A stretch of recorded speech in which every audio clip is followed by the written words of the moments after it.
Okay. Nabigyan ako ng pagkakataong makita kayong muli. Naging malinaw sa akin. Hardiness testing. Labanan ko ang kamatayan. Nais kong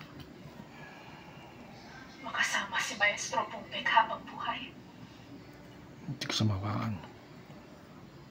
Paano kung hindi ako sang-ayon? Alam mo, dapat ka magpakasal sa isang dugong bughaw.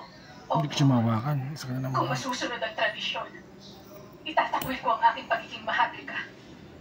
Okay, isa pa. Iiwan mo ang iyong ama para lamang sa isang lalaki. Itinaya ni Maestro Pumpek ang buhay niya para iligtas ako, kung hindi dahil sa kanya. Wala sana ako rito ngayon, kaya ang pagiging maharlika, kaya kong mawala yun sa akin para lang sa kanya. Yung pasya niyang iligtas ako, hindi pa ba sapat ang pagmamahal niya? Ano pa bang mas mahalaga ron, Ama? Ang batas natin!